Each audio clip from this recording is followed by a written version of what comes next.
Hay conocimientos que no necesitan templos ni escritos sagrados para sobrevivir. Pasan de abuelas a nietos, de campesinos a viajeros, de manos cansadas a manos jóvenes. Son secretos que no se esconden en bibliotecas, sino en macetas, en patios de tierra, en montes que nadie fotografió. A esas plantas que sostuvieron a generaciones enteras sin pedir aplausos, la gente sencilla les llamó benditas, no por magia, sino por la forma en que siempre llegan a tiempo. Cuando el cuerpo se rompe, cuando la mente se agota, cuando el alma pide un respiro. Benditas porque son accesibles, benditas porque están vivas, benditas porque funcionan. Sin duda alguna existe algo profundamente esperanzador en vivir en un planeta que insiste en repararse día tras día, incluso cuando parece que ya no puede más. En las montañas de los Andes, después de un incendio, la tierra ennegrecida guarda un secreto que los campesinos conocen bien. Basta una semana de lluvia para que el primer brote asome como un gesto de terquedad. En el norte de África, los olivos viejos, retorcidos, casi partidos en dos, vuelven a dar fruto después de una sequía que parecía definitiva. Y en cualquier barrio del mundo, una planta castigada por el olvido, si conserva un pedacito de raíz, encuentra la manera de sacar una hoja nueva como quien dice, no he terminado. La naturaleza no hace dramas, hace procesos. No se pasa una década llorando lo que perdió. Vuelve al trabajo y brota. Y tú también formas parte de ese mismo diseño, hermano de luz, aunque el ruido de nuestro mundo moderno te haya hecho olvidarlo. Este libro no nace para contarte todo lo que te falta, sino para recordarte todo lo que todavía está disponible. Viene a mostrarte que sanar no es un acto heroico, es un acto cotidiano. Es lo que haces hoy, con tus manos, tu respiración y un poco de intención, para volver a tratar tu cuerpo como un territorio que merece cuidado y no como una carga que debes soportar. Y no hace falta que te vayas a vivir a un monasterio en una montaña tibetana para reconectar con lo esencial. La verdad es más simple y más humilde. Las plantas de este viaje están a unos metros de ti, en un mercado local donde trabajó gente desde las 5 de la mañana, en la maceta que tu abuela regaba sin saber que te estaba heredando un ritual, en el campo reseco que cruzaste 1000 veces sin darte cuenta de que estabas pisando medicina, en una bolsita de té arrugada que llevas en la mochila. La primera oportunidad que te ofrecen estas plantas es inmensa de lo sencilla que es. Aprender a escucharte desde la curiosidad, no desde el miedo. Cambiar la pregunta eterna de ¿qué tengo? Por una más honesta, ¿qué necesita mi cuerpo para sentirse vivo otra vez? Y cuando haces esa pregunta, las respuestas son casi siempre humanas. Descansar mejor, digerir sin guerra, respirar sin prisa, cicatrizar sin vergüenza, encender el ánimo que creías apagado, poner un límite que has pospuesto demasiado tiempo. Cada planta que aparece aquí no viene como un truco milagroso, sino como un acompañante. No te pide que dependas de ella, te ofrece una mano mientras encuentras la tuya. La lavanda te puede esperar esta misma noche en tu almohada, como las mujeres de Provenza que colgaban ramilletes en sus ventanas para que el sueño entrara sin gritar. La menta puede crecer en una maceta en tu cocina, igual que crece en los patios de Marruecos donde el té no es una bebida, es una ceremonia para limpiar la respiración. La manzanilla puede estar guardada en un frasco transparente, igual que en las casas de los pueblos europeos donde se usaba para calmar el estómago antes de que existiera la palabra estrés. El romero puede estar asomando en una jardinera, como en las colinas mediterráneas donde los pastores lo masticaban para clarear la mente. El jengibre puede esperarte en tu nevera, como hacía en los barcos que cruzaban océanos para sostener a los marineros que vivían con los pies sobre un mundo que se movía. La sábila puede estar en tu ventana, igual que en los desiertos africanos donde se usaba para que la piel no se rindiera ante el sol. Y la ruda, siempre en un rincón discreto, igual que en los patios latinoamericanos donde se la respeta como se respeta a una tía que no sonríe mucho, pero nunca falla. Lo hermoso es que ninguna de estas plantas pertenece a un mundo místico separado del tuyo. No viven en un universo secreto reservado para iluminados, son parte del mismo suelo que pisas. Están en los mercados, en las tiendas más sencillas, en la tierra que cruzas todos los días sin mirar, en las costumbres olvidadas que sostuvieron a familias enteras sin que nadie les hiciera publicidad. La naturaleza no es un espectáculo para contemplar desde la distancia.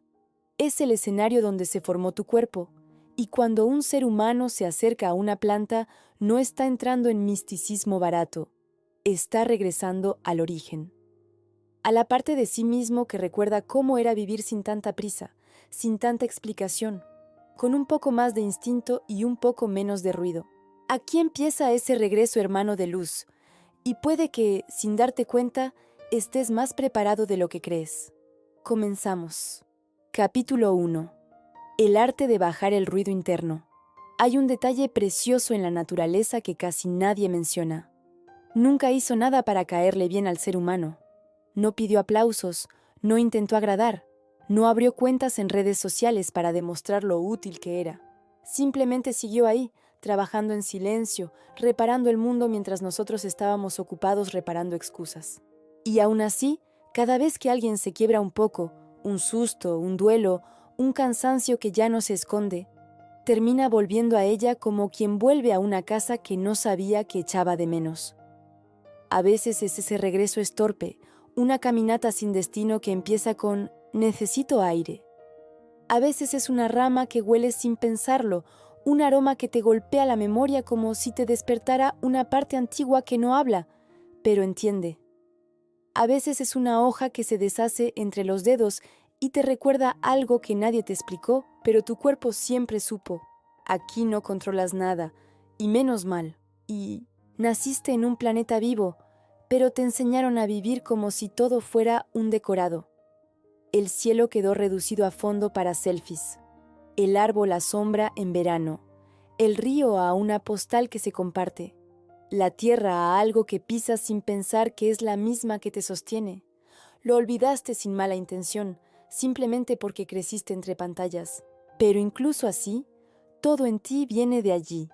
Huesos hechos con minerales de antiguas rocas, sangre moviéndose como un pequeño océano interior, pulmones que imitan el vaivén del viento, temperatura regulada por un sol que ni siquiera miras cuando sales apurado de casa.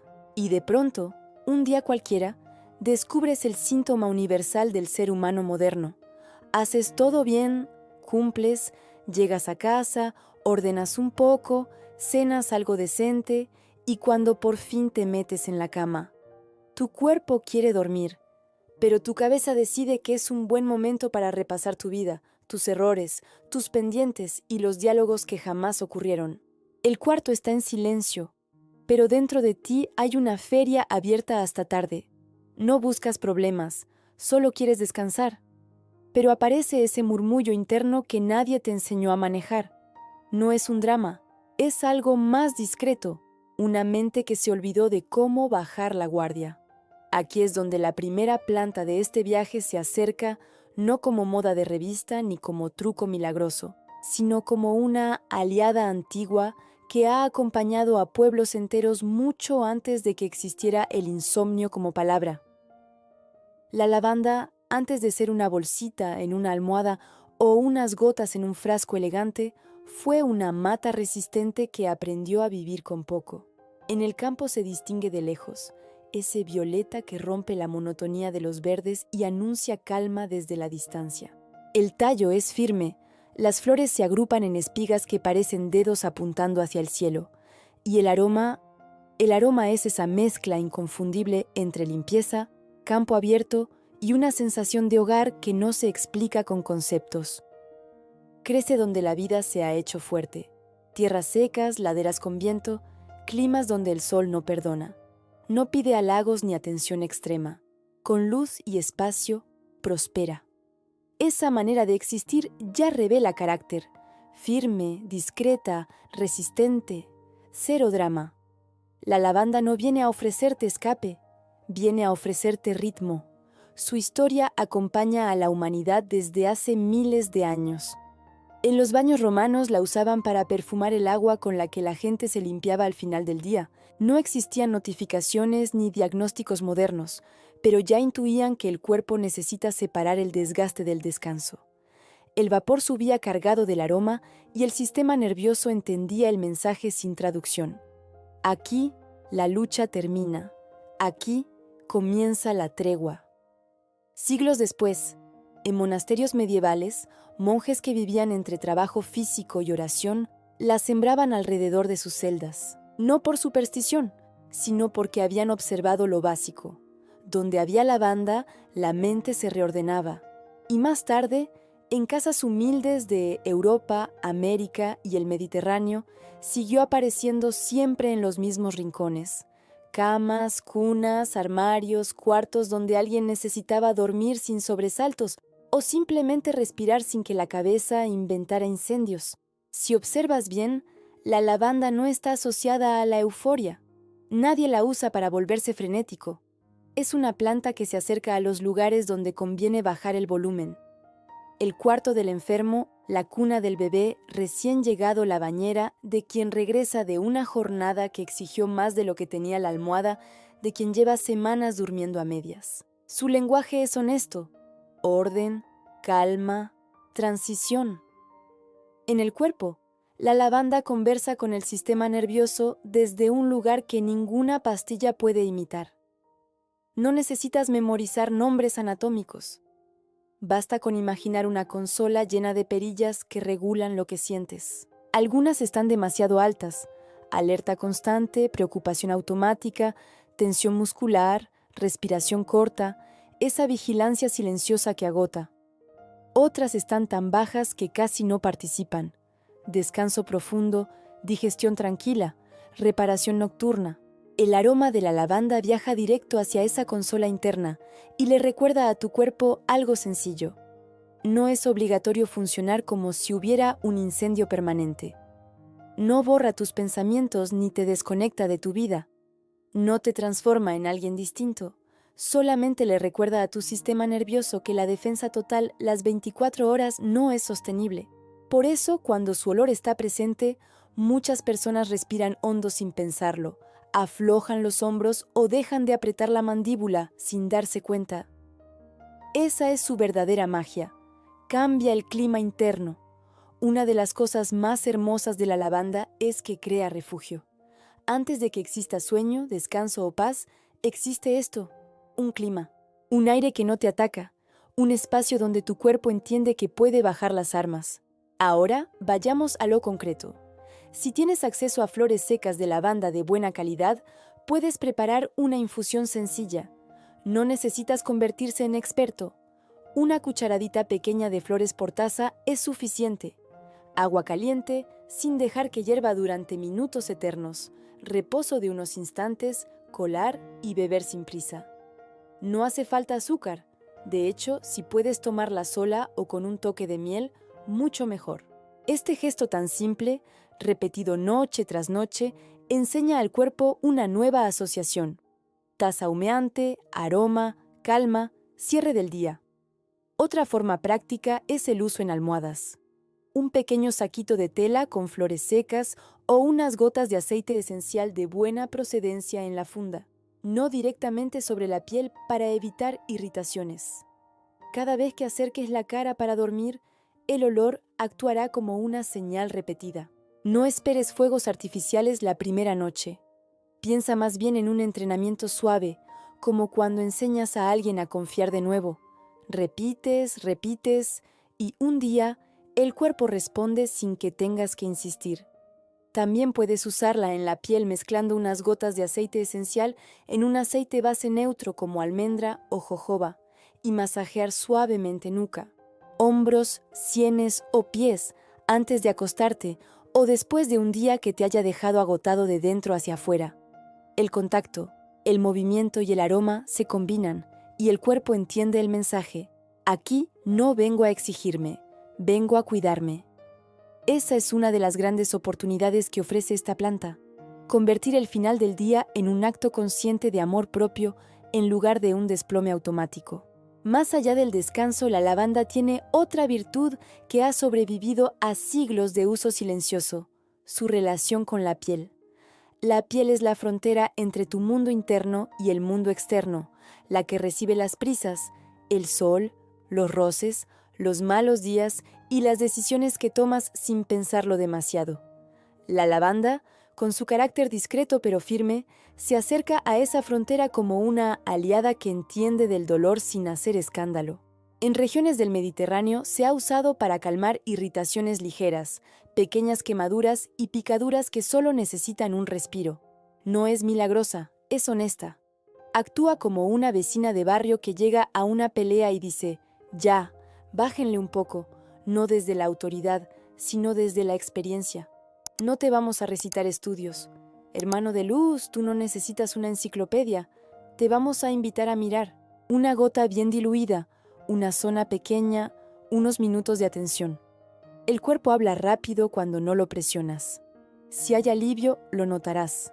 Si no, lo notarás también. El cuerpo es el mejor laboratorio cuando no lo tratas como una máquina averiada, sino como un territorio sensible que responde a la presencia, no a la urgencia. En el plano emocional, la lavanda es casi un acto de resistencia para quienes sienten culpa por descansar. Hay personas que despiertan ya corriendo, que sienten que el día viene atrasado, que se acuestan con la agenda en la cabeza y viven como si la productividad fuera un altar que exige sacrificios constantes. Descansar para ellos no se siente como un derecho, a veces se siente como una debilidad. La lavanda aparece ahí con una humildad que desarma. No sermonea, no exige, hace algo más profundo. Convierte el descanso en una experiencia agradable, no en un castigo ni en una renuncia. Su aroma hace que el cuerpo libere un poco de terreno, que los hombros se bajen, que la respiración recuerde que la vida no es una carrera de velocidad. Es curioso cómo algo tan pequeño puede recordarte que el mundo no se cae si tú no respondes un mensaje a tiempo. En Provenza, los agricultores frotaban un poco de lavanda fresca en sus muñecas al terminar la jornada. No había misticismo, había sentido común. Después de horas bajo el sol, el aroma era la señal de que la batalla del día había terminado. En Canarias, muchas mujeres colocaban ramitos entre las sábanas de los niños para que el sueño no fuera una guerra. Y en aldeas de Turquía, la gente tendía a secar pequeños manojos sobre las ventanas para que las noches se volvieran más humanas. La lavanda siempre ha funcionado igual en todas partes. Es un puente entre el agotamiento y la calma. Hipócrates, al que la historia decidió llamar padre de la medicina, insistía en que el cuerpo tiende a la salud cuando le das condiciones razonables. No hablaba de hacks de bienestar ni de suplementos interminables. Hablaba de lo básico: comer con medida, mover el cuerpo, respirar aire más o menos limpio, dormir sin sobresaltos y tener momentos de silencio. La lavanda podría haber sido su aliada si hubieran coincidido en el tiempo, porque su filosofía es la misma. No viene a corregir lo que tú insistes en romper. Viene a potenciar tus decisiones cuando empiezas a elegirte sin excusas. Integrarla en tu vida no requiere un manual complejo. Puedes crear un ritual nocturno sencillo que dure 10 minutos. Ventila la habitación como quien deja salir las preocupaciones que no quiere llevarse a la cama. Apaga las pantallas con la misma firmeza con la que uno cierra la puerta a una visita que no tuvo el tacto de irse. Prepara una taza de infusión caliente, deja que el vapor roce tu rostro y aplica unas gotas diluidas en la almohada o un masaje leve en pies y cuello. No importa el método, importa la intención repetida.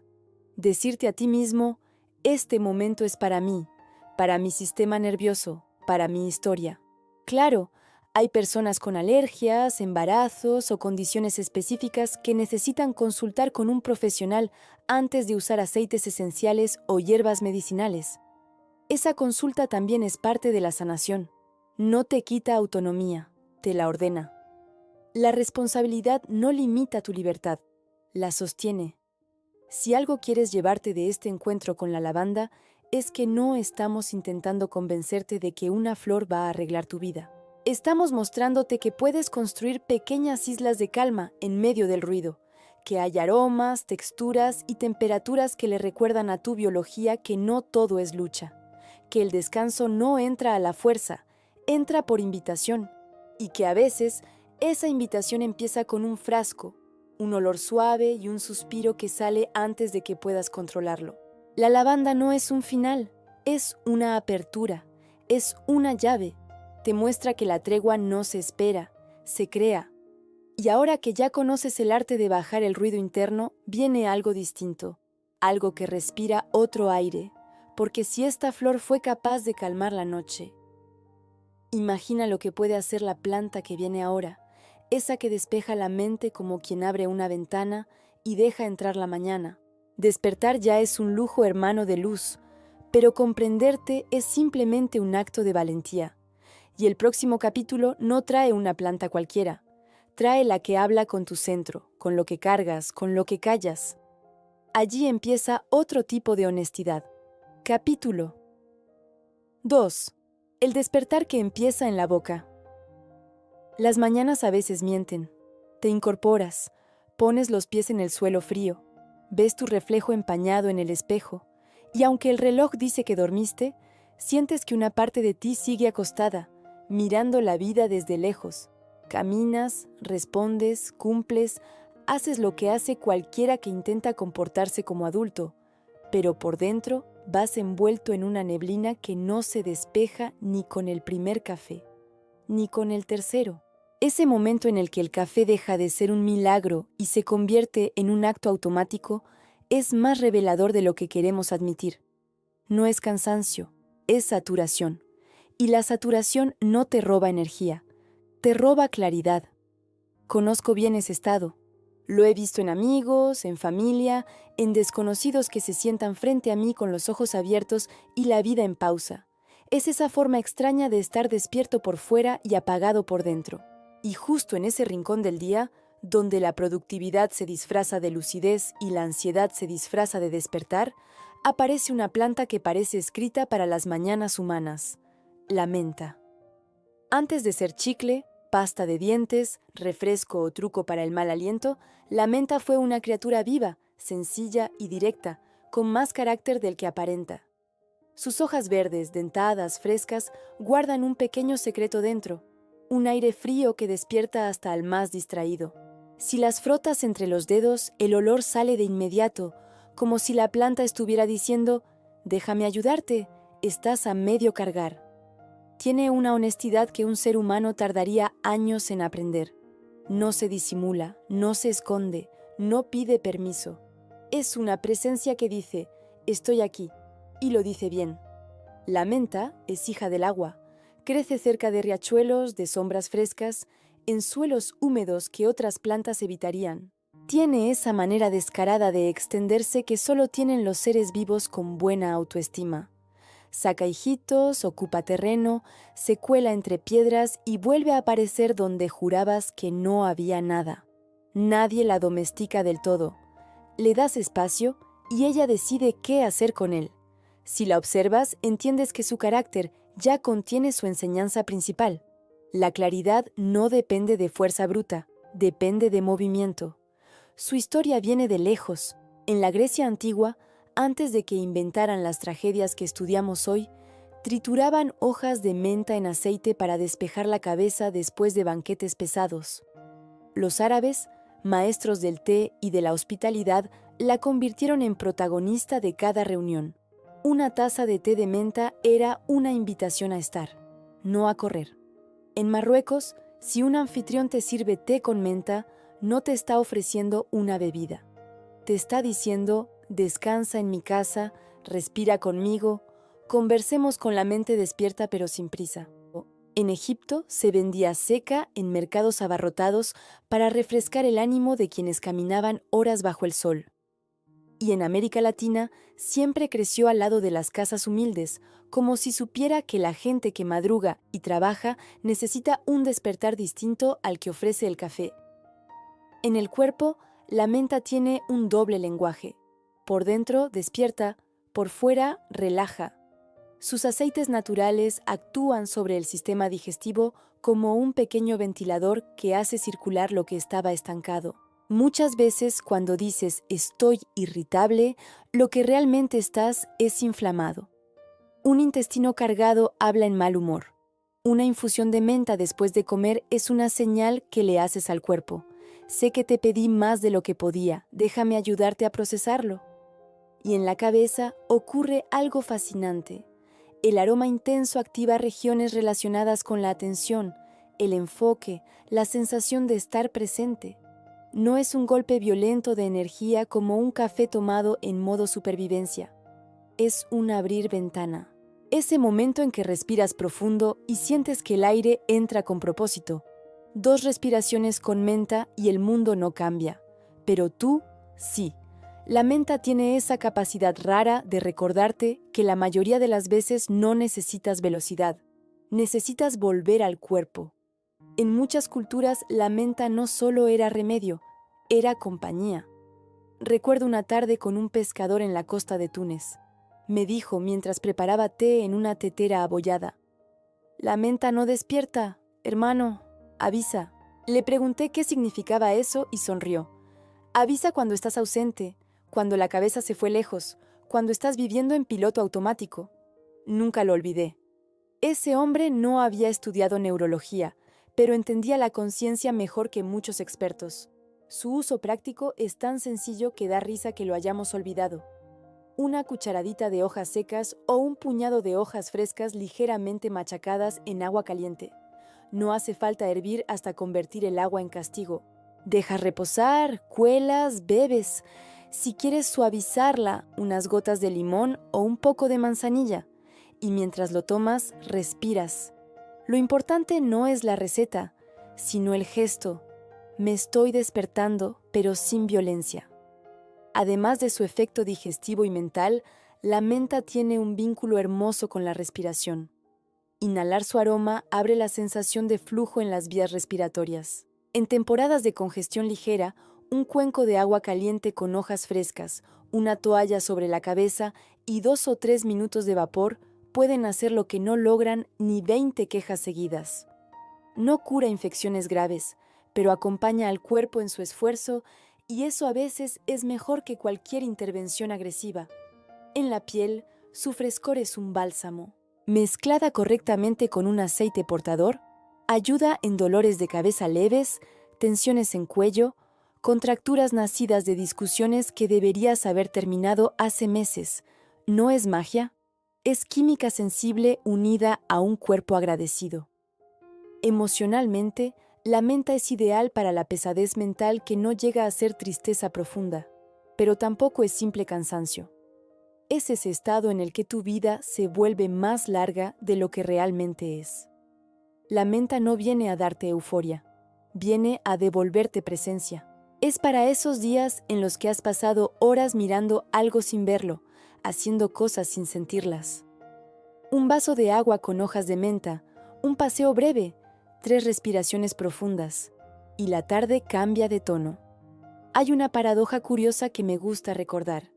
Descartes decía que el buen sentido está distribuido por igual en todos los humanos, pero basta entrar a un supermercado un lunes a las 7 de la tarde para ver que lo que falta no es inteligencia, es pausa.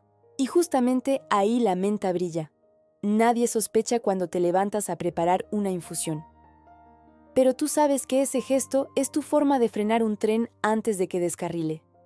Por supuesto, como toda planta, tiene límites. En personas con reflujo fuerte puede aumentar la sensación de ardor, y los aceites esenciales siempre deben usarse diluidos y con prudencia, especialmente en niños y embarazadas.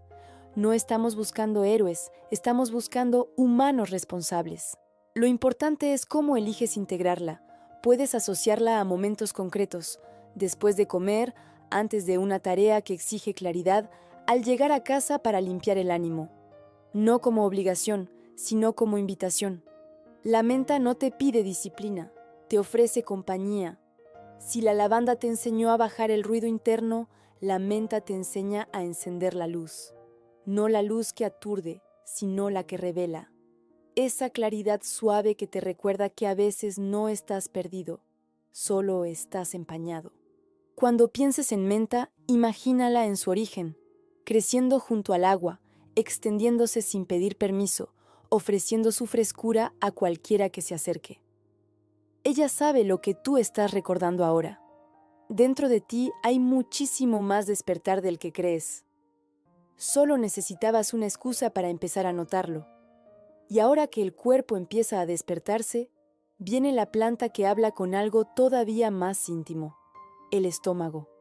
El lugar donde guardas lo que tragas, lo que callas, lo que temes y lo que pospones. Si la menta abre la mañana, la siguiente planta abre la verdad. Capítulo 3. Donde el estómago recuerda lo que la mente calla. A veces el cuerpo habla antes que tú. Estás por entrar a una reunión importante y sin aviso, el estómago se encoge como si hubiera escuchado algo que tú todavía no quieres admitir. Discutes con alguien querido y el nudo en la boca del estómago aparece de inmediato. Tomas una decisión que no te convence del todo y, aunque sonríes hacia afuera, por dentro aparece una acidez que no tiene nada que ver con la comida. El cuerpo tiene esa crudeza honesta, dice la verdad antes que la boca y suele empezar por el estómago. Si lo recuerdas bien, desde pequeño te enseñaron a callar emociones, pero cuando algo se torcía, la barriga protestaba antes que tú. Y era entonces cuando aparecía esa escena que tanta gente del mundo comparte sin conocerse. Una taza tibia de manzanilla entre manos mayores. Nada sofisticado. Agua caliente, flores amarillas, un aroma suave que calmaba incluso antes del primer sorbo, y una frase que no requería ciencia. Tómala, te va a sentar bien. La manzanilla entró así en la vida de muchos, sin discursos, sin publicidad, sin promesas vacías. Entró como símbolo de cuidado, de esos gestos que no se anuncian, pero salvan el día. En una entrevista antigua, Gabriel García Márquez contaba que antes de escribir escenas difíciles, se preparaba una infusión ligera porque, según él, la verdad del estómago siempre se filtra en la página. No hablaba de manzanilla como experto en hierbas, sino como alguien que sabía que las emociones no se quedan quietas, buscan un órgano donde vibrar. Y él, que vivió entre Caribe, pólvora, nostalgia y humor, entendía mejor que nadie que un escritor solo puede trabajar cuando la barriga deja de hacer ruido. Su taza era su forma de poner orden en el mundo antes de inventar otro. Recuperé ese recuerdo una tarde en la que escuché a una mujer mayor preparar una infusión para su nieta. No se parecía a Gabo y no hablaba como él, pero tenía la misma certeza en la voz. No explicó nada, no justificó nada, no prometió nada. Solo dejó que el vapor subiera y dijo: cuando el corazón piensa demasiado, el estómago paga la factura. Esa frase tenía más psicología que algunos libros enteros. La manzanilla funciona así. No entra por la razón, entra por la memoria.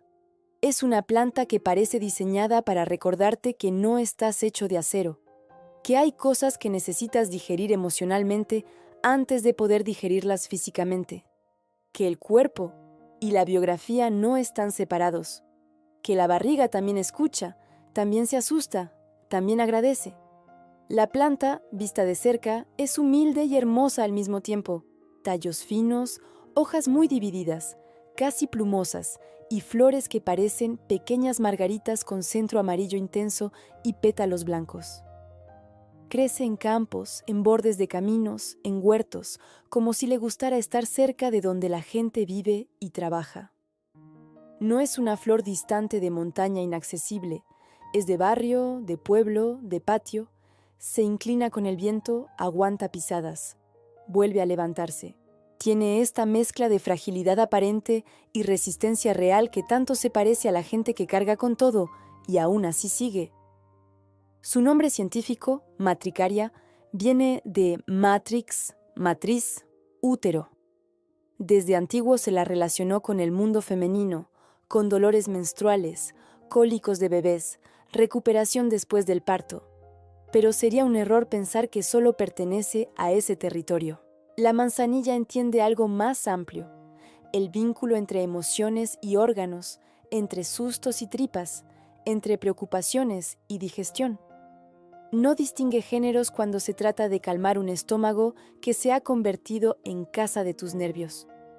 Civilizaciones antiguas la usaban para bajar fiebre ligera, aliviar inflamaciones, acompañar procesos de resfriado, pero sobre todo para calmar espasmos y tensiones internas. Donde había intestinos revoltosos, ahí estaba esta flor. Donde un niño lloraba sin consuelo y nadie sabía si era hambre, sueño o miedo, una pequeña infusión de manzanilla era muchas veces la primera respuesta.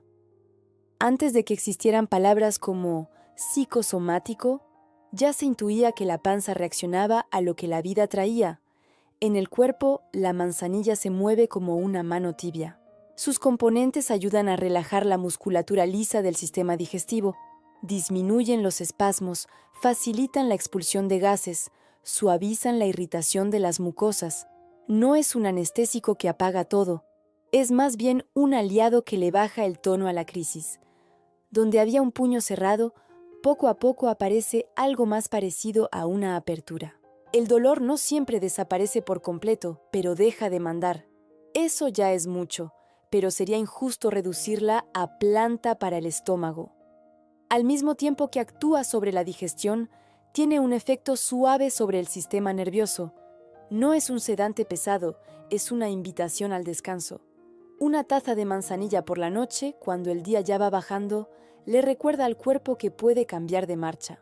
Por eso muchas personas la asocian a la hora de dormir, a la sensación de bajar cortinas internas, de ir cerrando poco a poco las ventanas del ruido mental. No te deja aturdido, te acompaña a soltar. La práctica más conocida es la infusión. Una cucharadita de flores secas por taza suele ser suficiente. Agua caliente, unos minutos de reposo, colar y beber en pequeños sorbos. Si el problema es digestivo, ayuda a tomarla después de la comida o en el momento en que el malestar aparece. Si la intención es más emocional, como acompañar una conversación difícil contigo mismo, puedes convertir el momento en un pequeño ritual. Sentarte, sostener la taza, sentir el calor entre las manos, inhalar el aroma antes de beber. No estás huyendo del problema, estás creando un espacio donde puedas mirarlo sin que el cuerpo esté en guerra. También se puede usar externamente. Una compresa de manzanilla sobre el abdomen, hecha con un paño limpio empapado en infusión templada. Puede acompañar cólicos suaves, tensiones menstruales, molestias que sabes que no son urgencias médicas, pero sí mensajes. El calor húmedo, sumado a los componentes de la planta, crea un tipo de abrazo físico que muchas veces el cuerpo agradece más que una pastilla tomada sin conciencia. No porque la pastilla sea enemiga, sino porque el gesto de tocar el lugar que duele ya de por sí tiene un efecto de reconocimiento. Incluso los ojos, que lloran lo que no siempre se dice, pueden beneficiarse. Compresas frías de manzanilla suavemente aplicadas sobre párpados cerrados han sido un remedio clásico para ojos hinchados, irritados por cansancio o llanto. En estos casos hace falta especial cuidado con la higiene, usando gasas limpias y filtrando muy bien la infusión, para que no queden restos que irriten más. Pero el simbolismo es claro. Hay cosas que no se resuelven pensando más. Se alivian permitiendo que algo amable toque lo que se ha inflamado de tanto mirar o contener. En el plano emocional, la manzanilla tiene vocación de mediadora. Es útil para personas que viven con un tono de preocupación de fondo, que no llegan a un ataque de pánico, pero sí a un no paro de darle vueltas que les aprieta el plexo solar. Gente que cena con el estómago encogido, que come rápido, que siente que no merece detenerse a digerir ni la comida ni lo que le pasa. Para ellos, esta planta puede funcionar como una pausa concedida. No soluciona el conflicto con una taza, pero abre una puerta. Por unos minutos, el cuerpo recibe el mensaje de que no todo es urgencia. Carl Jung decía que lo que no se hace consciente se manifiesta como destino. El cuerpo tiene su propia versión de esa frase. Lo que no se nombra se manifiesta como síntoma. La manzanilla no viene a sustituir el trabajo de preguntarte qué te pasa, pero sí puede acompañarte mientras te decides a hacerlo. A veces, El simple hecho de sentir que el dolor baja un poco da espacio para preguntas que antes no cabían. ¿Qué estoy tragando que no sé digerir? ¿Qué estoy apretando en silencio?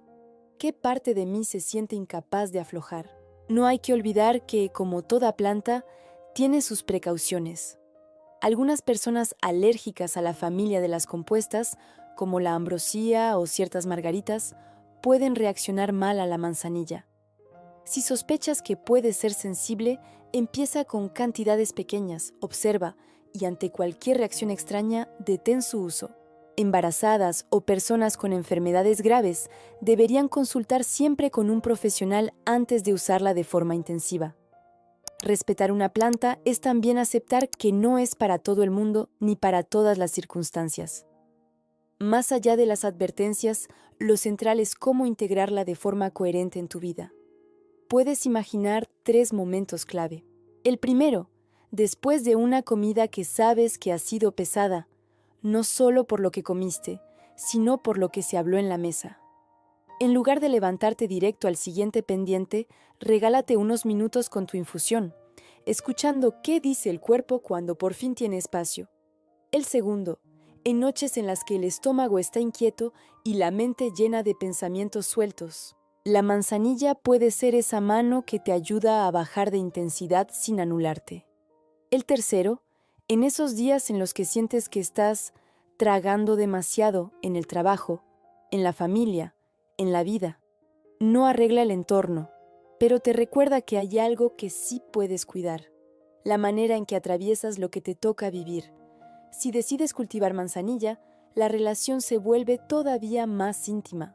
Verla crecer desde semilla o plantita pequeña, observar cómo se abren sus flores, cosecharlas con tus manos en el momento justo.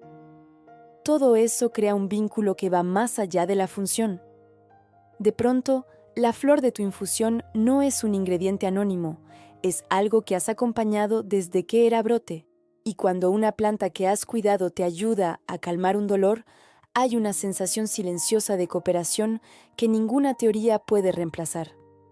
Manzanilla nos enseña que sanar no siempre implica grandes actos, sino pequeñas decisiones repetidas. Decidir no comer con el móvil en la mano. Decidir masticar despacio. Decidir detenerte a sentir si esa comida te está nutriendo o solo llenando un hueco. Decidir, cuando el estómago proteste, no callarlo de inmediato, sino preguntarle qué mensaje trae. Y en medio de todo eso, decidir acompañar esos procesos con algo que viene de la tierra, que ha sido usado durante generaciones para aliviar y que hoy se pone de tu lado sin pedir nada a cambio más que un poco de respeto. Si la lavanda te hablaba de descanso y la menta de claridad, la manzanilla te habla de reconciliación. Reconciliación con un centro del cuerpo al que has usado muchas veces como basurero emocional. Reconciliación con la idea de que puedes sentir cosas intensas sin que eso destruya tu digestión. Reconciliación con la ternura, esa palabra que a muchos les incomoda, pero que el sistema digestivo entiende mejor que nadie. Porque al final, de eso se trata, de aprender a tratar tu estómago como tratarías a alguien que amas y que lleva años haciendo lo posible por sostenerte en silencio. A partir de hoy, cuando veas una flor de manzanilla, quizás no la mires solo como la planta para los nervios del estómago. Tal vez la veas como lo que es, una pequeña antena amarilla y blanca que ha escuchado durante siglos los suspiros humanos, los miedos, las cenas difíciles, las despedidas, los cambios de vida. Y que, aún así, sigue ofreciéndose cada vez que alguien pone agua a hervir y decide transformar un dolor silencioso en una oportunidad para conocerse mejor. Capítulo 4. El fuego que ordena tus pensamientos. Si has llegado hasta aquí, ya sabes que cada planta tiene su manera de acompañarte.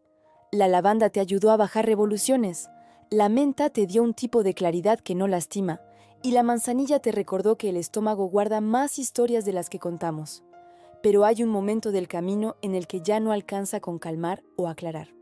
Llega ese punto en que el cuerpo y la mente piden algo distinto, volver a sentir la fuerza de estar verdaderamente despierto. No hablo de energía histérica ni de motivación de calendario. Hablo de ese tipo de fuerza que te hace levantar la cabeza en días grises y decir, sigo aquí. De esa lucidez que no solo entiende lo que pasa, sino que se atreve a tomar decisiones. Para eso, la naturaleza tiene un aliado muy concreto, una planta que parece diseñada para recordarte que tu mente también tiene músculos, el romero. Lo primero que impresiona del romero no es la flor, es la actitud. Crece en colinas pedregosas, en suelos donde otros se rinden. Le cae el sol directo, le golpea el viento, la lluvia a veces tarda, pero él permanece. Sus ramas se vuelven leñosas con el tiempo, sus hojas son como pequeñas lanzas verdes recubiertas de plata en el dorso. Al frotarlas entre los dedos, sientes una textura firme y de inmediato un olor intenso, casi eléctrico. No es un aroma que se quede en la superficie.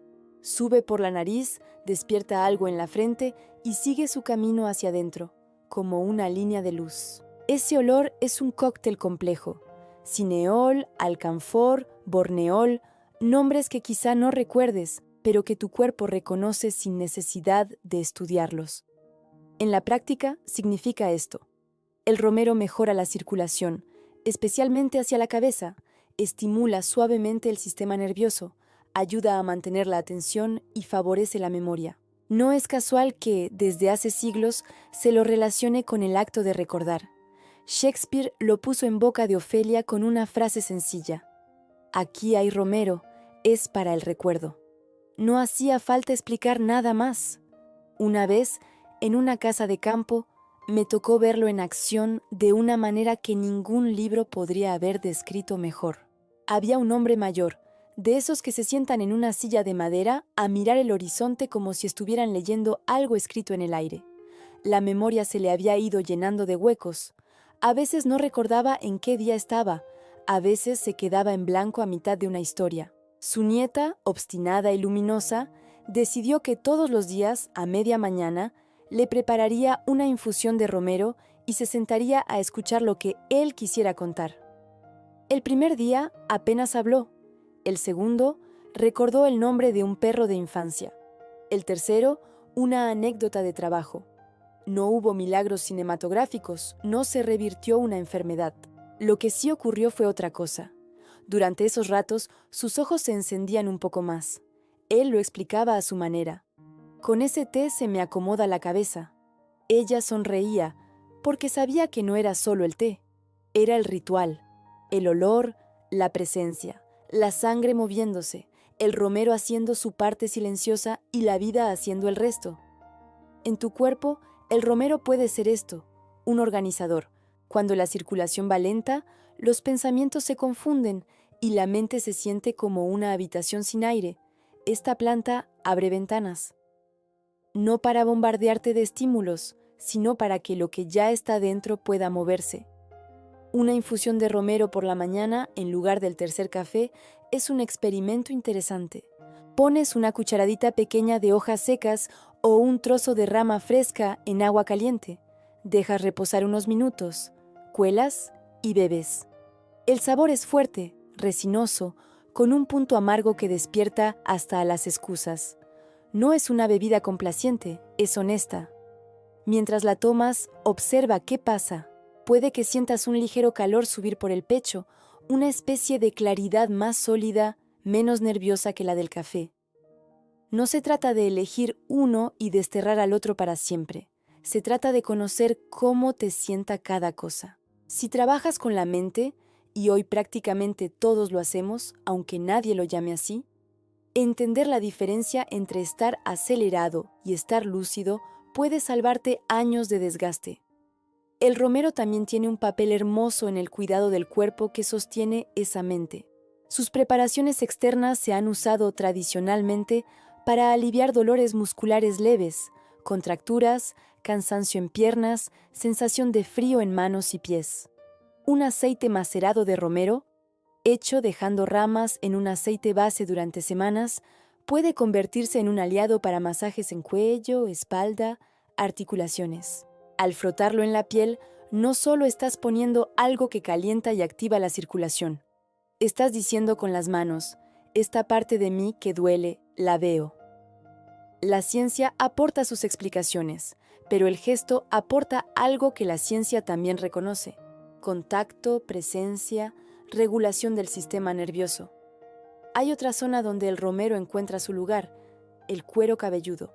Tradicionalmente se ha usado en enjuagues para estimular la circulación en la raíz del cabello, no porque vaya a devolverte milagrosamente lo que perdiste, sino porque la cabeza también agradece que la sangre suba y el frío emocional baje. Un agua de romero, preparada con paciencia, usada como último enjuague tras lavar el cabello, se convierte en recordatorio diario de que no solo estás pensando, también estás habitando un cuerpo hasta la raíz. Si miramos más profundo, el romero habla de algo que va más allá de la fisiología: la capacidad de sostener el foco en tiempos dispersos. Vivimos rodeados de interrupciones voluntarias. Cambias de pantalla, de conversación, de tarea, de estímulo, y al final del día sientes que no hiciste nada del todo. El cansancio que eso deja no viene de trabajar demasiado, sino de no entrar de lleno en casi nada. Aquí el romero, bien integrado, puede servir como ancla simbólica. Antes de empezar una tarea importante, puedes frotar una ramita entre los dedos, inhalar su aroma 3 veces y decidir qué vas a hacer en la próxima hora. No hay misticismo rígido en esto. Hay un compromiso sencillo. Si ya estoy aquí, voy a estar del todo. Hay estudios que hablan de cómo ciertos componentes del romero pueden mejorar la memoria y el rendimiento cognitivo en tareas concretas. No necesitamos recitar cifras para entender la esencia.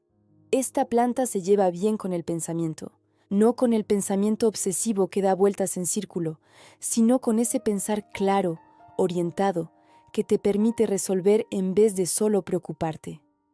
La diferencia es inmensa. Preocuparse gasta energía, pensar con foco la conserva y la dirige. Por supuesto, el romero no es para todos ni en cualquier cantidad. Personas con hipertensión no controlada deben moderar o evitar su consumo interno. Los aceites esenciales nunca deben ingerirse ni aplicarse puros sobre la piel. Y en embarazos, su uso intenso está desaconsejado. Todo lo que activa también puede exagerarse. Volvemos al principio del libro. Las plantas son poderosas y merecen respeto. El respeto aquí se llama medida, escucha y, cuando hay dudas, consulta profesional.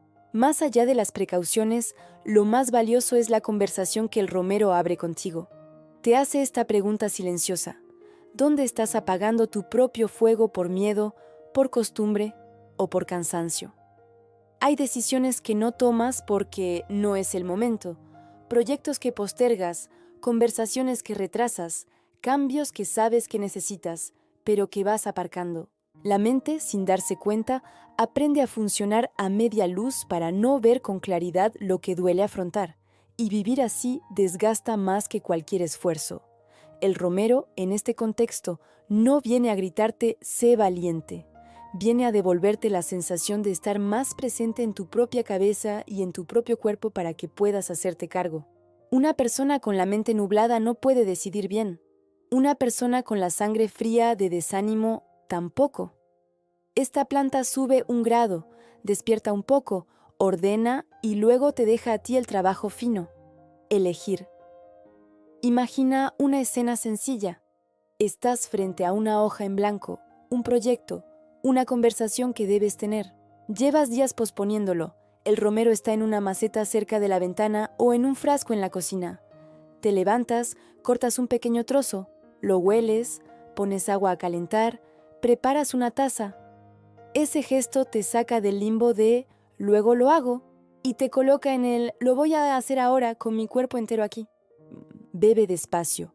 Siente cómo el sabor se queda un poco en la lengua, cómo el aroma persiste en el aire.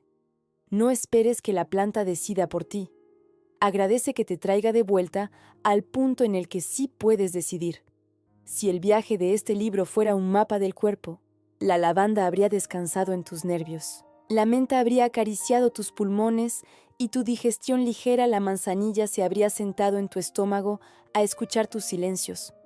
El romero, en cambio, sube a la zona de la frente, la nuca, el pecho.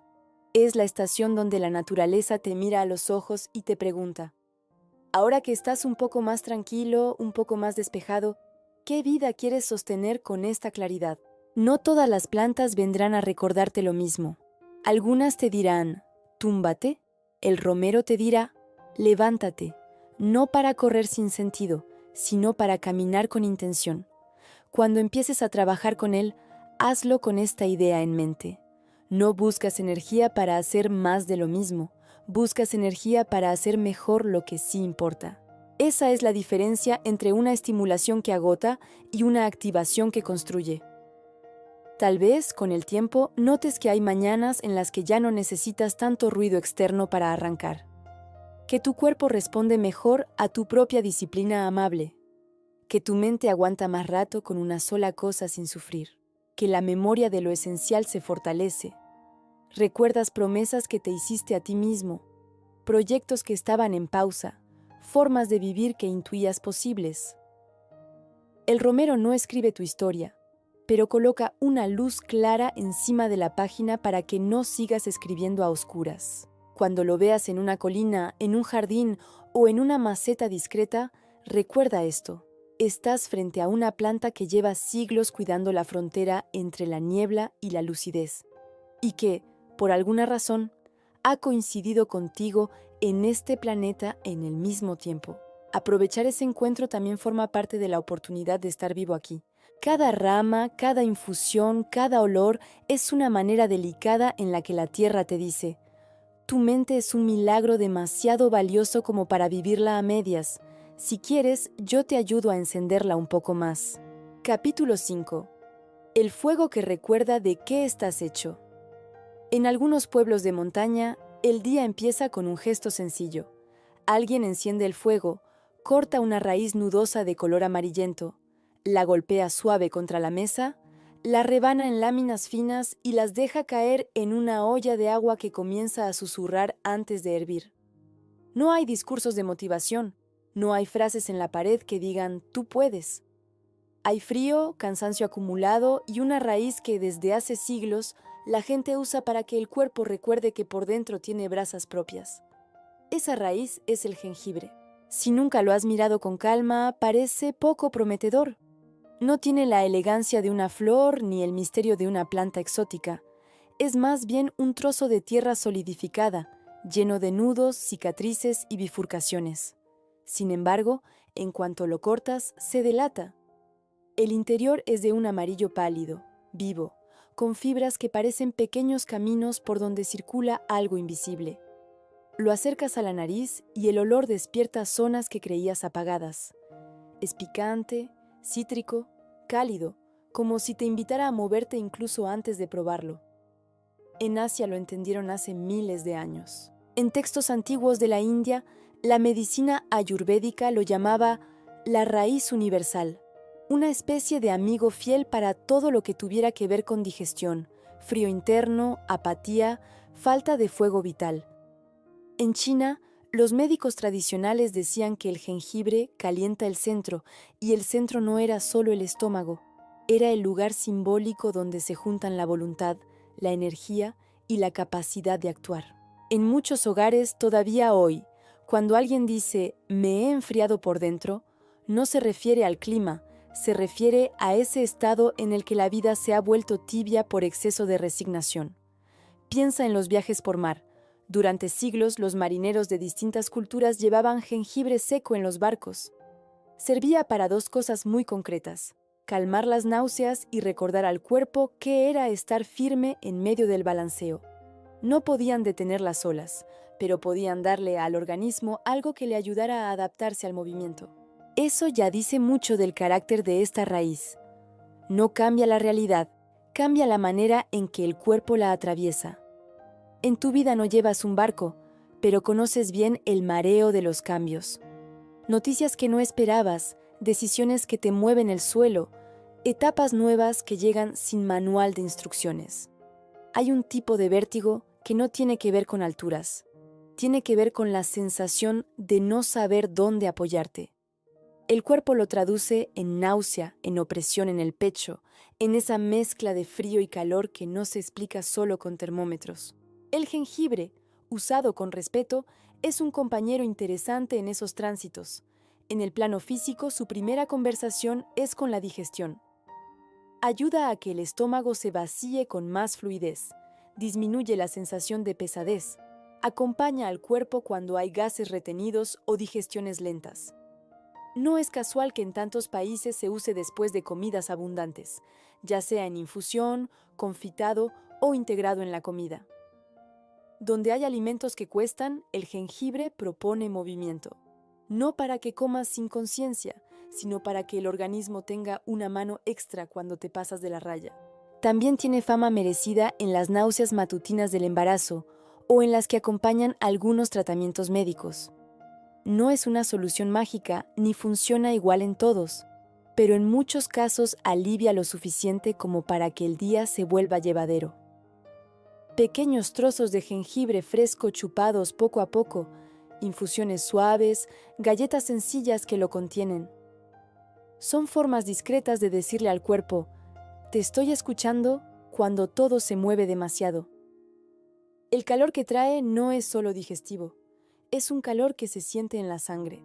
Personas que viven con manos y pies helados, que pasan frío incluso cuando los demás dicen que el clima está agradable, a menudo notan cambio cuando integran jengibre en su rutina.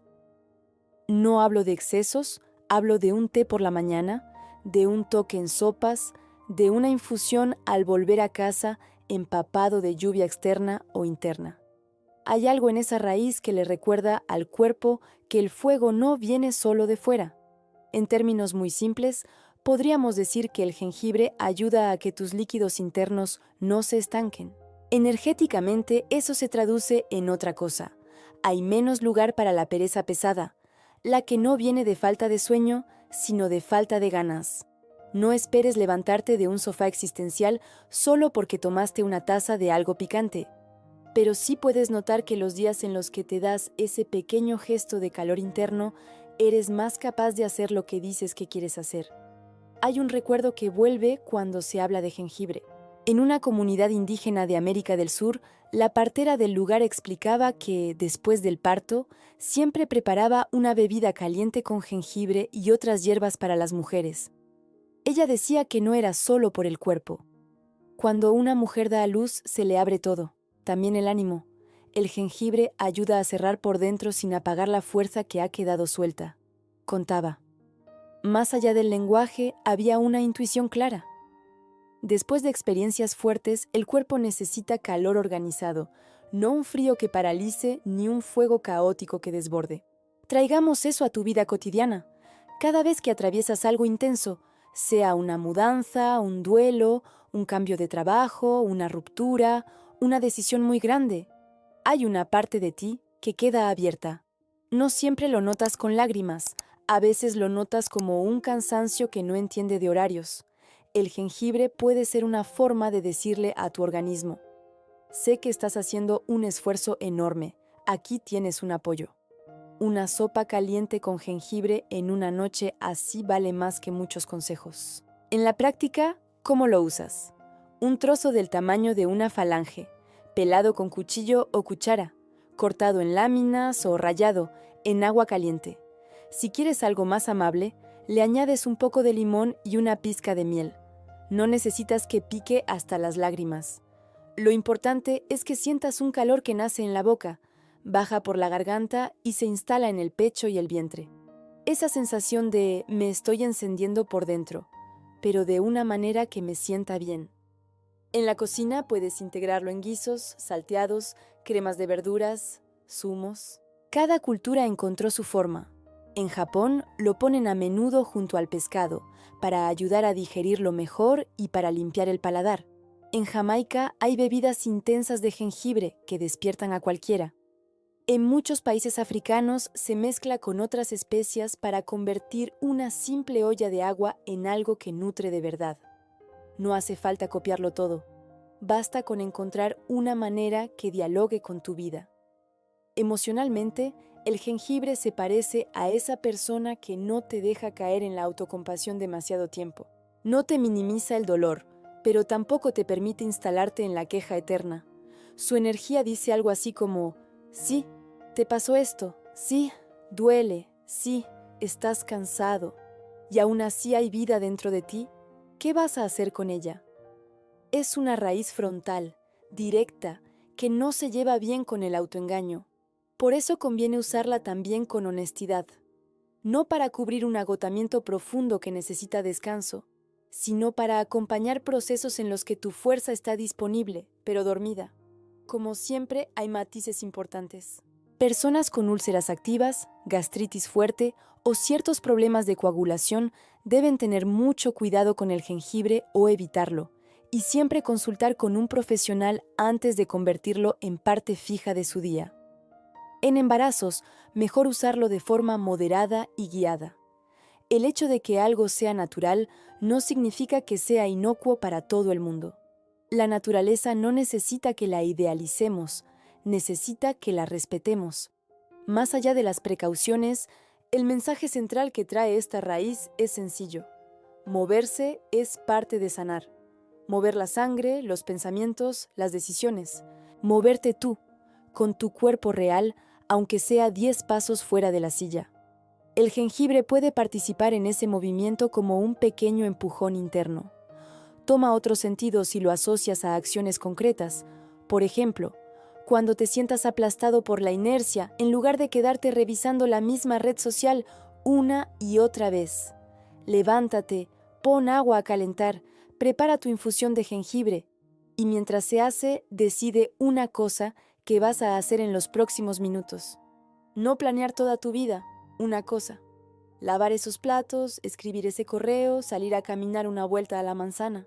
El fuego interno también se alimenta de esas decisiones pequeñas que se cumplen.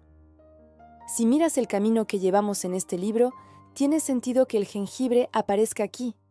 Primero necesitabas bajar el ruido, luego aclarar la mirada, después reconciliarte con tu centro, más tarde ordenar tus pensamientos. Ahora toca algo distinto, empezar a actuar desde ese nuevo estado. Esta raíz no llega al principio del viaje porque habría sido solo otro excitante más. Llega ahora, cuando ya hay un poco más de espacio dentro de ti para usar su calor de forma inteligente. Al final, de eso va el jengibre, de recordarte que no estás hecho solo para aguantar, también estás hecho para avanzar. Que el frío emocional que te ha dejado medio apagado no es tu identidad, es un estado, y que, igual que el cuerpo puede enfriarse, también puede volver a encenderse si le das motivo, cuidado y un poco de ayuda. La tierra, en su paciencia extraña, te ofrece esta raíz nudosa como quien deja sobre la mesa un fósforo. No es para que quemes la casa, es para que vuelvas a encender el hogar de dentro. Capítulo 6. La piel que aprende a empezar de nuevo. En casi todas las casas de barrio hubo, alguna vez, una maceta que no era solo decoración. Podía estar en el alféizar de la ventana, en la azotea, en una esquina del patio. No llamaba mucho la atención hasta que alguien se quemaba con aceite, se caía de la bicicleta, se rascaba demasiado una picadura o volvía de la playa con la espalda roja. Entonces, de pronto, esa planta se volvía protagonista. Una mano adulta se acercaba, cortaba una hoja gruesa, la abría con un cuchillo y aparecía un gel transparente que parecía agua espesa. No te muevas, que esto es mano de santo. Esa planta, que en muchos países se llama sábila o aloe, fue para millones de personas la primera lección práctica de lo que significa regenerar. Si la miras bien, la sábila parece diseñada por alguien que entendió muy bien la palabra reserva. Hojas largas, carnosas, cargadas de agua, con bordes dentados que le dan un aire de cactus aunque no lo sea. Por dentro, un gel fresco, casi silencioso, capaz de conservarse vivo incluso cuando el entorno es seco y caluroso. No es una planta frágil de bosque húmedo, es de desierto, de techo de chapa, de balcón al sol. Aguanta calor, descuido, falta de riego, y aún así sigue ahí, ofreciendo su pulpa al primer raspón que se cruce.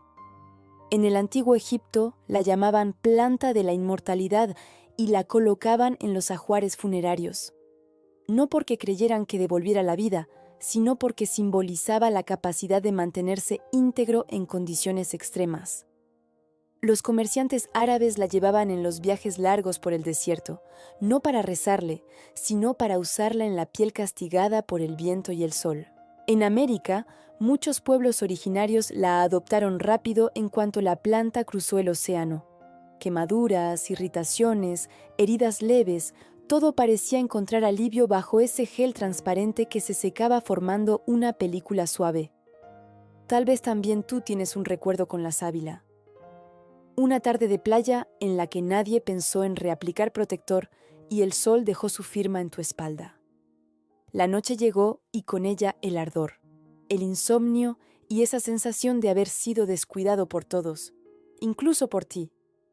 De pronto alguien dijo: «Tranquilo, tengo sábila». 5 minutos después estabas de pie en la cocina, inclinado sobre el fregadero mientras te untaban la espalda con ese gel frío que parecía venir de otro planeta.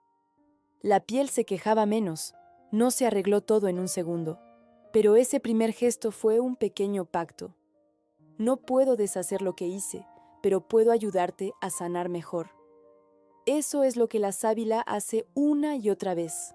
No borra el daño, ayuda a que el cuerpo lo procese de otra manera. Su gel contiene agua, vitaminas, minerales, azúcares complejos que forman una especie de red húmeda sobre la piel. Ayuda a retener humedad, calma, baja la sensación de ardor y favorece que las células de la superficie se organicen para cerrar de forma más ordenada. En lenguaje sencillo, hace que la herida tenga un entorno más amable para cicatrizar. No solo se trata de quemaduras de sol, en muchos lugares se usa sobre pequeñas heridas limpias, rosaduras, irritaciones por fricción, picaduras que ya no están abiertas pero siguen molestando. Una hoja cortada en el momento, lavada por fuera, abierta con un corte longitudinal, aplicada con el gel hacia la piel. Es un gesto tan cotidiano que a veces olvidamos lo extraordinario que es. Estás usando la reserva de agua y vida de una planta entera para darle un respiro a unos pocos centímetros de tu cuerpo. Hay algo muy simbólico en eso. La sábila pasa meses, años incluso, almacenando en sus hojas todo lo que necesita para seguir adelante en sequías largas, en días de sol intenso. Lo hace sin espectáculo, sin flores llamativas, sin fragancias que llenen la habitación. Y cuando tú te acercas con la piel dañada, sin dudar comparte esa reserva contigo. Es como si la planta dijera: «Yo aprendí a sostenerme en condiciones difíciles, toma un poco de esa experiencia». En el interior, algunos usan el gel, no el látex amarillento que está pegado a la piel de la hoja, que puede ser irritante, para acompañar problemas digestivos, sensación de ardor, tránsito lento. Batidos suaves con poca cantidad de pulpa, bien lavada, mezclada con frutas o agua. No es un refresco cualquiera, es casi un pacto. Pero ahí la palabra clave es prudencia. Hay personas a las que les sienta de maravilla y otras a las que no. Por eso, si piensas en tomar sábila, conviene informarte bien, empezar con muy poco, observar tu cuerpo y si tienes enfermedades, tratamientos o estás embarazada, hablar con un profesional antes de convertirla en rutina. Donde no hay tanta discusión es en la piel. Ahí su papel es claro: calma, hidrata, protege. Una pequeña planta en tu casa puede convertirse con un mínimo de cuidado en un botiquín vivo. No necesita mucho: una maceta con buen drenaje, tierra que no se encharque, sol generoso y riegos espaciados. Ella se encarga del resto. Cada nueva hoja que aparece es una especie de ahorro que la planta hace para el futuro. Un futuro que a veces incluye tus cicatrices.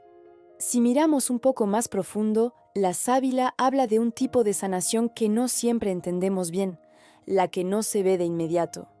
Cuando cortas una hoja, el gel está ahí.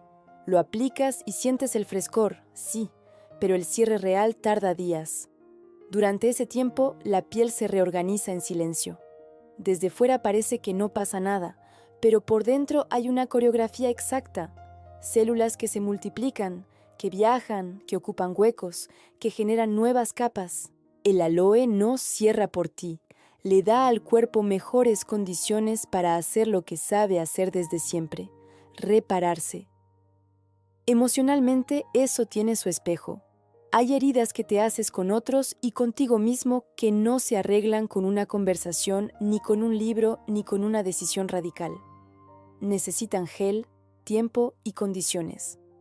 Un entorno menos agresivo, menos sol directo, menos fricción. Un poco de silencio, algo de cuidado, límites que antes no pusiste.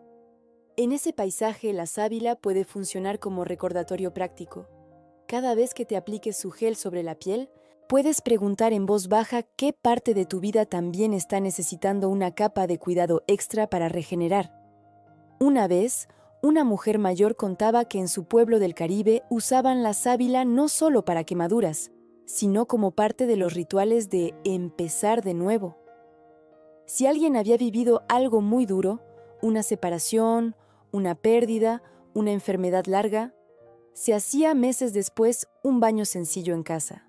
Agua templada, un poco de sábila, algunas hierbas más, silencio. Nada mágico en el sentido espectacular. Pero mientras dejaba que el agua recorriera su cuerpo, esa persona repetía para sí: mi piel ya no es la misma, pero sigue siendo mía. Esa frase, junto a la sensación fresca del gel, le devolvía dignidad a cicatrices que no se veían, pero pesaban. En este punto del viaje, la sábila llega cuando ya has bajado el ruido, clarificado la mente, escuchado al estómago, activado la circulación y encendido el fuego interno. Es el momento en que empiezan a verse las marcas de todo lo que has vivido. Un cuerpo que decide cuidarse mejor, inevitablemente, empieza a notar los rastros del descuido anterior. Manchas, tensiones, rigideces, sequedades, historias tatuadas. La sábila no viene a borrar tu pasado, viene a proponerte otra forma de relacionarte con él. En lo práctico puedes integrarla de maneras muy sencillas. Tener una hoja cortada en la nevera para usarla fría sobre quemaduras leves o piel irritada. Preparar un gel casero pelando la hoja, quitando el látex amarillento, licuando la pulpa y guardándola en un frasco limpio en el refrigerador por unos días. Usarla después del sol, tras afeitarte, en zonas que se agrietan con facilidad, en manos castigadas por detergentes, siempre sobre piel limpia, siempre observando la reacción, siempre con la posibilidad de parar si algo nos sienta bien. Lo que hace que estos gestos sean más que cosmética es la conciencia con la que los haces. No te estás untando algo, te estás diciendo: esta parte de mí merece cuidado, aunque nadie la vea.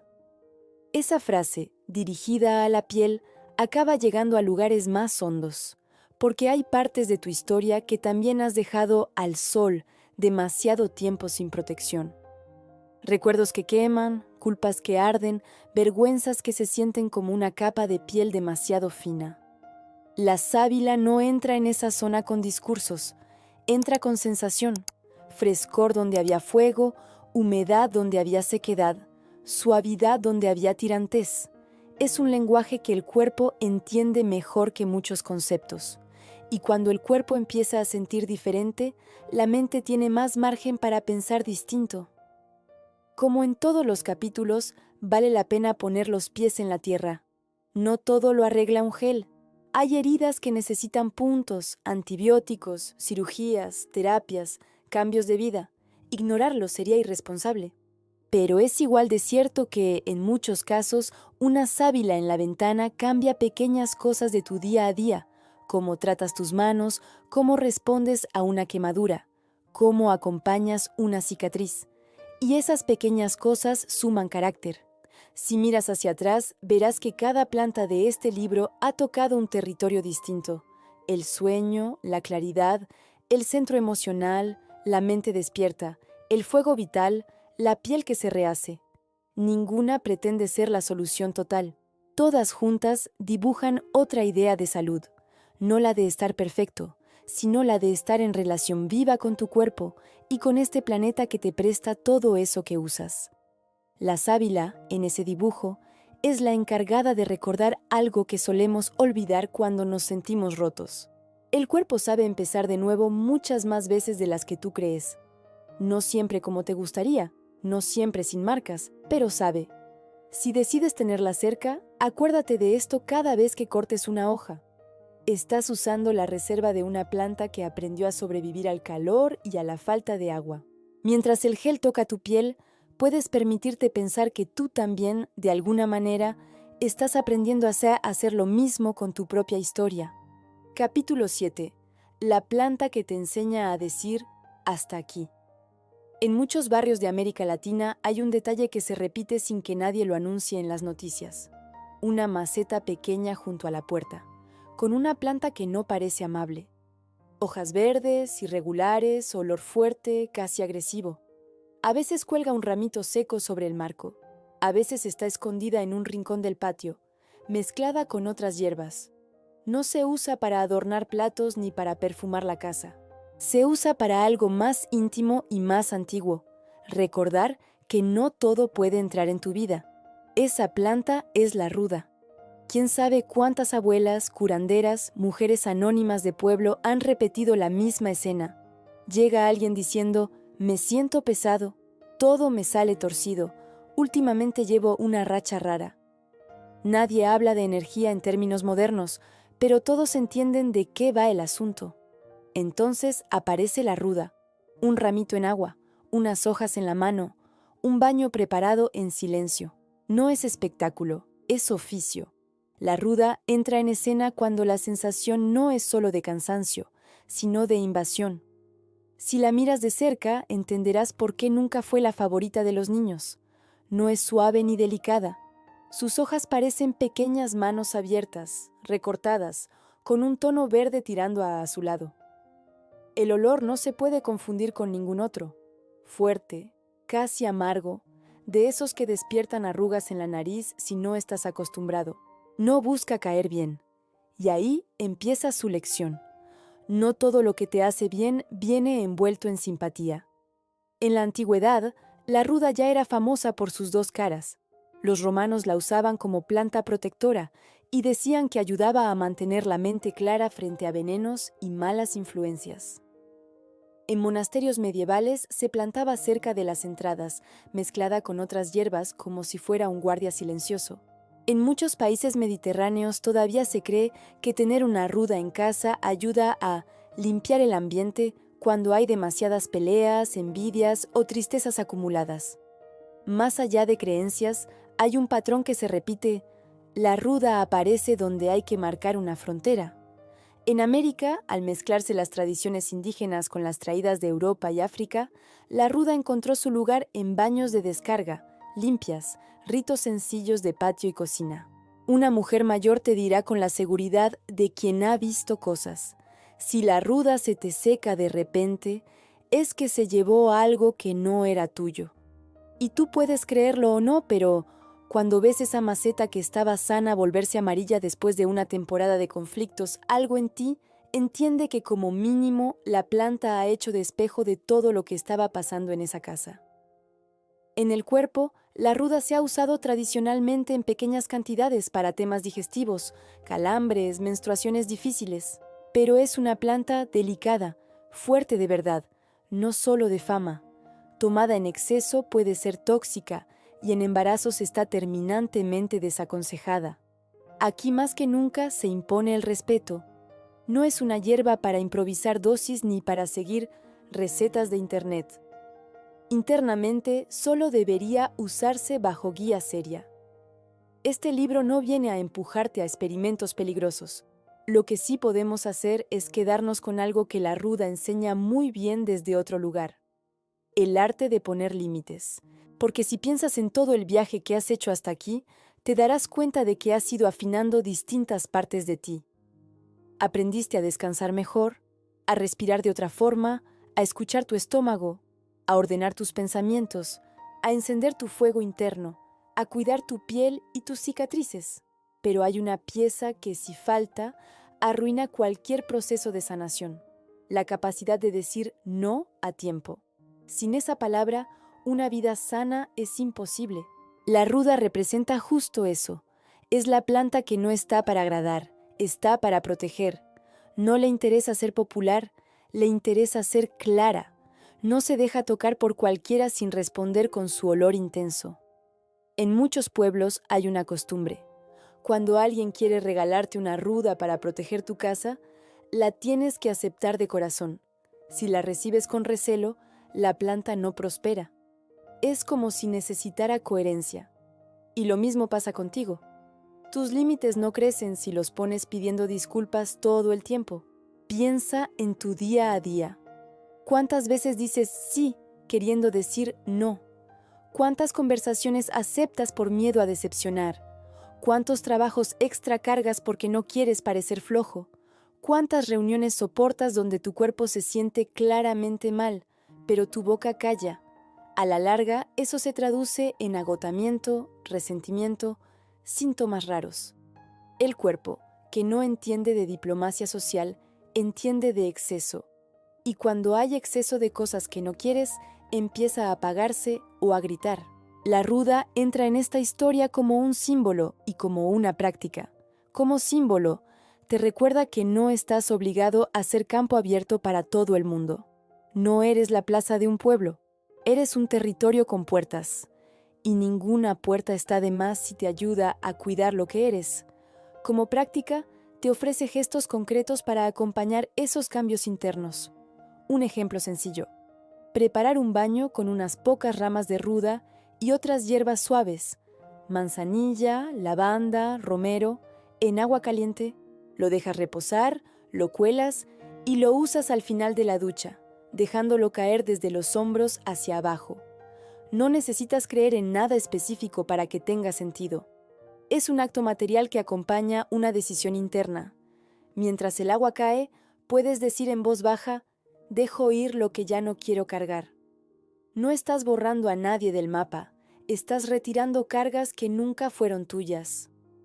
Otro gesto: tener una pequeña ruda en una maceta cerca de la puerta de casa o en el lugar donde trabajas. No como amuleto mágico, sino como recordatorio visual. Cada vez que la veas, puedes revisar un segundo cómo estás entregando tu energía. ¿Estás diciendo que sí a todo? ¿Estás aguantando cosas que ya no tienen sentido para la persona en la que te estás convirtiendo? La planta no contesta, pero su sola presencia te hace la pregunta que muchos esquivamos. ¿En qué parte de tu vida te estás traicionando por miedo a molestar? Históricamente, muchas personas asociaron la ruda con el mal de ojo y otros nombres que se le han dado a las miradas cargadas de envidia o resentimiento. Más allá de la superstición, hay algo interesante ahí. Todos sabemos qué se siente estar en un lugar donde se habla mal de otros, donde se critica por deporte, donde nadie se alegra del bien ajeno. Aunque no creas en nada energético, tu cuerpo lo percibe. Sales de esos sitios más pesado de lo que entraste. La ruda, en su versión moderna, podría ser esto: el permiso de apartarte de ambientes que te quitan más de lo que te dan. Hay una escena que se repite en distintas versiones. Una mujer empieza a ir a terapia, a leer, a cuidar su salud, a cambiar hábitos. Al principio todo parece ir bien, hasta que llega el momento incómodo.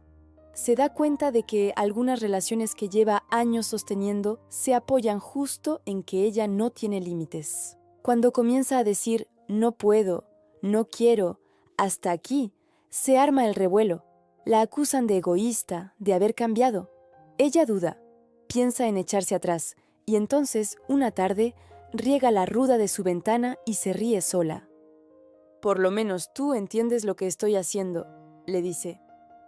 Puede parecer una tontería, pero esos gestos sostienen decisiones grandes. La planta, muda, sigue ahí, sobreviviendo al sol. De alguna forma, le recuerda que no todos se van a marchitar cuando ella mejore su vida. No hace falta idealizar la ruda. No es agradable al paladar, no es un suavizante de ropa, no es neutra. No viene a llevarse bien con todo el mundo, viene a filtrar. Por eso es un buen broche para este libro. Las otras 6 plantas te han mostrado formas de descansar, respirar, digerir, pensar, calentarte y regenerarte mejor. Pero si no aprendes a elegir con quién compartes tu tiempo, tus espacios y tus esfuerzos, vas a estar siempre reparando daños que podrías evitar. Tal vez este sea el punto clave de todo el viaje. Entender que sanar no es solo aliviar síntomas, es también organizar la vida alrededor de lo que te sostiene. A veces será una taza de manzanilla después de un día difícil. A veces será lavanda en la almohada. A veces será jengibre en una sopa cuando estás pasando por un cambio fuerte. A veces será sábila en una cicatriz que desespera. Y en días más silenciosos, pero igual de importantes, será ruda en la puerta, recordándote que decir no también es un acto de amor. Al cerrar este capítulo, y con él este libro, puede que te quedes con la impresión de que las plantas son casi personas. No lo son, pero acompañan como pocas cosas. Han estado aquí mucho antes de que tú llegaras y seguirán aquí cuando ya no estés. Durante el breve tiempo en que coinciden contigo en este planeta, puedes elegir ignorarlas o puedes dejar que te enseñen un par de cosas. La lavanda te mostró que descansar es un derecho, no un premio. La menta te enseñó a estar despierto sin volverte loco. La manzanilla te recordó que el estómago sabe lo que no dices. El romero te devolvió foco cuando la cabeza quería apagarse. El jengibre te habló del fuego que todavía tienes dentro. La sábila te mostró que regenerar no es empezar de cero, es empezar mejor. Y la ruda, aquí al final, te dice que no estás obligado a abrirte a todo, que parte de tu salud depende de tu capacidad de elegir qué entra y qué se queda afuera. Nada de esto funciona si se queda en teoría. Este libro no se escribió para decorar estanterías ni para sonar bonito en un audiolibro mientras haces otra cosa. Se escribió para que, en algún momento, pongas agua a hervir, salgas a buscar una planta, compres una maceta, hagas un té distinto, cambies una costumbre, cierres una puerta que siempre dejabas abierta por miedo, para que recuerdes que tu cuerpo no es un error que hay que soportar, sino una casa que puedes aprender a habitar con más respeto. Si alguna vez dudas de por dónde empezar, vuelve a lo simple: una flor, una hoja, una raíz, un trozo de cielo visible desde donde estás. El resto se va ordenando con el tiempo, como lo hace un jardín bien cuidado. No necesitas saberlo todo hoy. Solo hace falta una decisión tranquila: tratarte con la misma dignidad con la que la tierra trata a sus plantas. Les da lo que puede, les pone límites cuando hace falta y las deja ser lo que son. La ruda, con su olor fuerte y su carácter sin maquillaje, se queda de guardia en la última página. No para asustarte, sino para recordarte que tu vida tiene valor y que cualquier cosa que entre en ella, a partir de ahora, tendrá que pasar por un filtro nuevo, el de alguien que ya aprendió que también se sana diciendo: a partir de aquí, ya no. Y antes de que cierres este libro, o antes de que la voz del audiolibro se apague, quiero decirte algo sin adornos. Todo lo que has escuchado no sirve de nada si mañana vuelves a tratarte como si fueras un pensamiento de segundo plano. La naturaleza no es teoría, la naturaleza se mueve porque actúa. Crece, rebrota, se defiende, descansa cuando tiene que hacerlo y florece cuando toca. Tú no eres distinto. Eres un animal con memoria, con cansancio acumulado y con un corazón que todavía está buscando un modo honesto de sostenerse. Así que haz una cosa sencilla, pero real. Elige una planta de este libro y llévala a tu vida en las próximas 24 horas. Una, no 7, no todas, una sola. Plantarla, prepararla, tomarla o simplemente tenerla cerca. Elige la que más diálogo tenga contigo ahora mismo. Ese gesto va a abrir una puerta interna que no se abre con pensamientos, sino con acciones pequeñas que se cumplen. Y cuando la tengas entre tus manos, respira un segundo. No para hacer un ritual complicado, sino para entender que tu vida no es una carrera, sino un terreno que necesita ser habitado con respeto. La tierra nunca te pide que vayas rápido, te pide que vayas presente. También quiero decirte algo que pocas veces se dice en voz alta. No existe un destino para los fuertes y otro para los débiles. Existe un destino para quienes empiezan, para quienes dejan de esperar el día perfecto y deciden hacer un cambio pequeño hoy.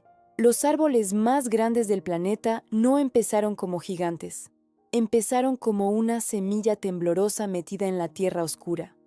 Lo que los hizo gigantes no fue la suerte, fue la constancia. Tú puedes hacer lo mismo con tu vida. Si este libro llegó a ti, no fue casualidad. Nadie escucha 2 horas de plantas medicinales porque sí. Llegaste porque una parte de ti está cansada de sostener la vida a medias, porque te diste cuenta de que el cuerpo te pide un trato distinto, porque tu alma está haciendo ruido para que la atiendas. Nosotros, desde Hágase la Luz, no estamos aquí para llenarte de discursos. Estamos aquí para recordarte quién eras antes de que el ruido te confundiera. Tú eras alguien que quería sentirse vivo, y todavía puedes, así que haz un pacto simple contigo mismo. A partir de hoy, voy a tratar a mi vida como se trata un jardín, sin prisa, sin culpa, sin miedo, pero con decisión, porque una vida se ordena igual que un jardín, quitando lo que sobra, regando lo que hace falta y dándole tiempo a lo que está creciendo. Si mañana amaneces sin ganas, vuelve a abrir este capítulo. Si un día te sientes vacío, vuelve a una de las plantas. Si sientes que te estás abandonando otra vez, regresa a estas páginas. Estamos aquí para eso, para recordarte que no estás solo en tu proceso. En este canal, en esta comunidad, en esta casa que hemos construido juntos, siempre encontrarás un lugar para volver a empezar. Y mientras sigas caminando, seguiremos caminando contigo. Nos vemos en el próximo audiolibro.